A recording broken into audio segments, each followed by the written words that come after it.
Hello বন্ধুরা, আশা করি আপনারা সবাই ভালো আছেন। আপনারা দেখছেন ডিজিটাল রশ্মি তিরু চ্যানেল। বন্ধুরা, লক্ষ্মী ভাণ্ডারের টাকা এবার থেকে আপনাদের দ্বিগুণ করে দেওয়া হয়েছে। 500-র বদলে 1000 টাকা, 1000 বদলে 1200 টাকা।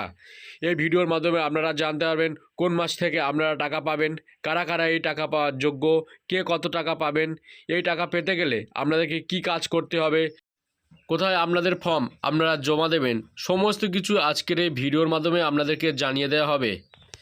এবং যে সমস্ত মহিলারা লক্ষ্মী ভাণ্ডারের আওতায় চলে এসছেন তারাও কি করবেন, সমস্ত কিছু আজকের জানাবো। ভিডিওটা স্কিপ না করে সম্পূর্ণ দেখবেন মনোযোগ দিয়ে, তাহলে আপনারা জানতে পারবেন। তা চলুন বন্ধু, ভিডিওটা শুরু করা যাক।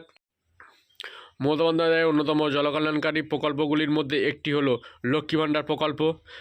মহিলাদের সার্বিক উন্নয়নের লক্ষ্যে এই প্রকল্প বাংলার সব মহিলা যাতে হাত খরচে টাকা পেতে পারেন সেই জন্য লক্ষ্মী ভাণ্ডার প্রকল্প চালু করেছে রাজ্য সরকার। রাজ্যের মুখ্যমন্ত্রী মমতা বন্দ্যোপাধ্যায় মস্তিষ্ক শুধু এই প্রকল্পের ফলে প্রতি মাসে 500 টাকা করে পাচ্ছেন রাজ্যের মহিলারা। সরাসরি তাদের ব্যাঙ্ক অ্যাকাউন্টে ঢুকছে এই টাকা। রাজ্যের প্রায় 2 কোটি মহিলা এই প্রকল্পের জন্য নাম লিখিয়েছেন। এবার রাজ্যের মহিলাদের জন্য সুখবর দিল রাজ্যের বাজেট। ইতিমধ্যে রাজ্যের মহিলারা 500 টাকা করে পাচ্ছে লক্ষ্মী ভাণ্ডার প্রকল্প ভাতা স্বরূপ। প্রতি মাসে অ্যাকাউন্টে ঢুকছে সেই টাকা।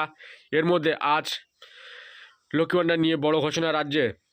2024 রাজ্যের বাজেটে এবার লক্ষ্মী ভাণ্ডার প্রকল্পের নিয়ে রাজ্য অর্থ দপ্তরের স্বাধীন দায়িত্বপ্রাপ্ত মন্ত্রী চন্দ্রমা ভট্টাচার্য জানিয়েছেন, চলতি অর্থবর্ষে লক্ষ্মী ভাণ্ডার প্রকল্পে 500 টাকা বাড়ানো হয়েছে।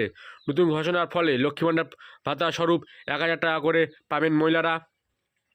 অন্যদিকে তপশালী জাতি, উপজাতি ও অন্য সব জনজাতি মহিলাদের জন্য ভাতা 200 টাকা বাড়িয়েছে।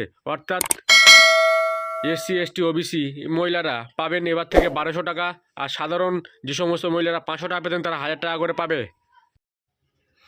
কীভাবে করবেন এই প্রকল্পে আবেদন, কিভাবে জানবেন আপনি যোগ্য কিনা?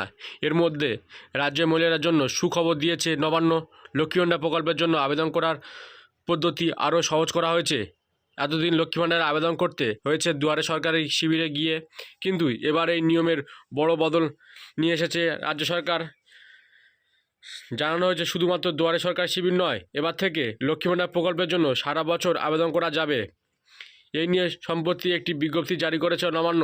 তারা লক্ষ্মী ভাণ্ডারের জন্য আবেদন করতে পারবেন না কোনো সরকারি, কোনো বেসরকারি নিয়ন্ত্রণাধীন সংস্থার চাকরি থেকে মাসিক উপার্জন আছে এমন মহিলারা আবেদন করতে পারবে না। অর্থাৎ মাসে মাসে এমন কোনো মহিলার টাকা পান, কোনো ভাতা, অন্য কোনো ভাতা, সেই সমস্ত মহিলারা টাকা পাবেন না।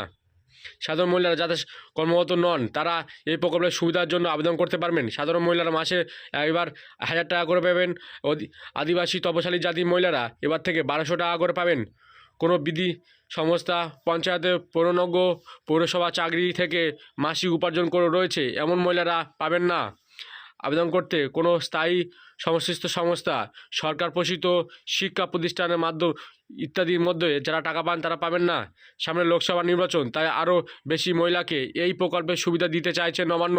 এই কারণে লক্ষ্মী ভাণ্ডার প্রকল্পের নাম নথিভুক্ত করতে নয়া নিয়মে ঘোষণা করেছে মুখ্যমন্ত্রী। এর ফলে রাজ্যে 25 থেকে 60 বছর বয়সী আরও বহু সংখ্যক মহিলারা উপকৃত হতে চলেছে। কোথায় আবেদন? এবার থেকে মহিলাদের আরও লক্ষ্মী ভাণ্ডারে আবেদন করার জন্য দুয়ারে সরকার শিবিরের জন্য অপেক্ষা করতে হবে না। সারা বছর লক্ষ্মী ভাণ্ডারের জন্য আবেদন করা যাবে। জানানো হয়েছে, গ্রাম অঞ্চলে মহিলারা স্থায়ী বিডিও অফিসে গিয়ে লক্ষ্মী ভাণ্ডার প্রকল্পের জন্য আবেদন করতে পারবেন। পৌরসভা এলাকার বাসিন্দারা মহকুমা শাসকের অফিসে গিয়ে এই প্রকল্পের জন্য আবেদন করতে পারবে। আরও কলকাতা নিগমের অন্তর্গত বাসিন্দারা কেএমসি অফিসে গিয়ে লক্ষ্মী ভাণ্ডার প্রকল্পের নাম নথিভুক্ত করতে পারবেন, বা আগের মতো দুয়ারে সরকার শিবিরে আবেদন করার সুযোগ থাকবে। তো বন্ধুরা, ছিল এই ছোট্ট একটি আপডেট। তা আমার ভিডিওটা যদি আপনাদের ভালো লাগে থাকে অবশ্যই লাইক করবেন। আর আপনি আগে থেকে লক্ষ্মী ভাণ্ডারের টাকা পান কি সেটা কমেন্টে জানাবেন। আর যদি না পেয়ে থাকেন তাহলে আপনি আবার আপনার দুয়ারে সরকার ক্যাম্পে বা আপনার বিডিও অফিসে গিয়ে আপনি আবার ফর্মটা জমা দিন। তাহলে এবার থেকে আপনি 1 এপ্রিল থেকে 1000 টাকা করে পাবেন। আর আপনার যদি তপশালী যদি হয়ে থাকেন, অর্থাৎ এসসি, ওবিসি, এসটি কোনো সার্টিফিকেট থাকে, তাহলে আপনি পাবেন এবার থেকে 1200 টাকা। এই ছোট্ট একটি আপডেট ছিল বন্ধু। আপনারা সবাই ভালো থাকবেন।